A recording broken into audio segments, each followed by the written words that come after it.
Heat number 3, here's the lineup then of the 2010 Speedway World Cup final. Antonio Lindback for Sweden. Off the inside, Niels Christian Iversen for Denmark off 2. Simon Stead for Great Britain off 3. Thomas Gollop, who incidentally changed his bike on track just a few moments ago, Cal. Nothing unusual about that though with Thomas Gollop. He does that on a regular basis, but he was poor yesterday. Needs to pick it up this time. Heat number 3 it is. Watch out for Gollop in the blue helmet colour off the outside gate. The sun's breaking through here, would you believe it? Simon Stead makes a pass. Gollop's gone down. Yeah, he looked to try and turn back, but Iversen was there and he literally bailed out. And the red lights have not come on, they have now. The red lights are on now. And Thomas Gollop is in the fence over to our right on the first turn, and he's not happy. No, he's not happy, but he was looking to try and turn left there to try and get across. He makes a half-decent start, but Iversen's there. He looks to turn in, and he gets off all on his own there. I think he could well be in trouble. It may well be that he could get excluded here, but because he was looking to come across, and Niels Christian Iversen was in the way. Interesting. See it again. Iversen does well there on the inside of him, and he's alongside Lindback and doesn't do anything wrong, but Gollop wants to come across, but there's 2 riders in his way. Well, interesting start for this meeting. Heat number 3, Gollop. He does not want to get hurt. Well, you never want to get hurt as a Speedway rider, that's obvious, but it's the World Cup. He's got the World Individual Championship resuming in a fortnight's time in Malilla in Sweden, and he has the opportunity. Riders in the race. Here we start once again then from the inside. Antonio Lindback for Sweden in the red helmet colour.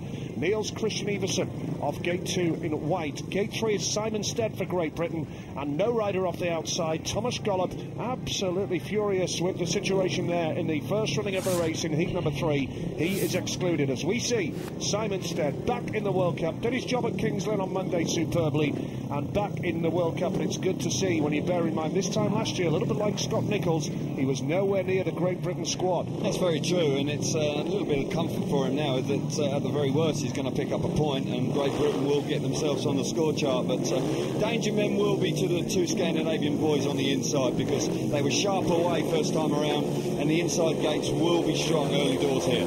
Heat number 3 it is then. Can Simon Stead make a good start here? He's not renowned for his starting, and there's the reason why. Absolutely, you answered it in one word, Kelvin. The lead here is with Antonio Lindback in red. Second place is Niels Christian Iversen for Denmark. Steady will wind it on though, he'll have a go, and last night here, in similar conditions, a little bit worse than this to be fair, he held the inside line very intelligently, but now Stead in third place is on the pace, but is struggling to really make an impact, and it's difficult to pass in these conditions. Yeah, it'll be interesting to see which race we see riders actually start moving off the line, because the conditions are improving, but unfortunately for Simon Stead there, that was a poor start. He was late on the clutch, and that's the reason he's back in third place. Lindback wasn't. He's just replicating the ride he had yesterday, looking good out in front. Iversen's being dropped because Lindback is that fast. Well, this is a man up front, Antonio Lindback, well known to British fans, particularly at the Paul Pirates, of course, where he was a big favourite. He had a brief spell with the Bellevue Aces as well. But Lindback at one stage looked lost to the sport, but he had 1 or 2 personal problems and has bounced back, and it's good to see him in form, Antonio Lindback,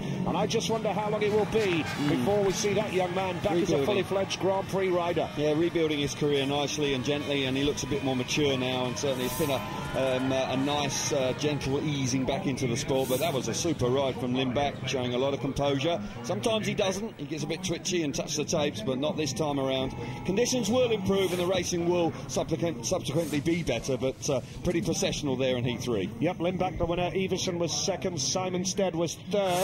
No Thomas Gollop in there. This is how it stands after 3 heats then. Sweden are the leaders on 7, Denmark on 6, Poland the hot favourites for the World Cup on 4.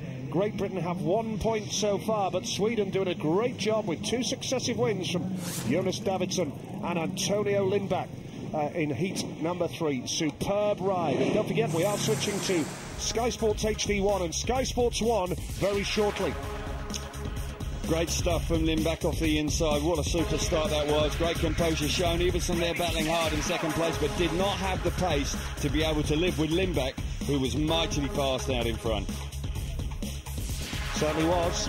Heat number 4 coming up next as we see Antonio Lindback romping to victory in heat number 3. It's not pretty so far here in Vojens. You wouldn't expect it with the conditions, but there's 20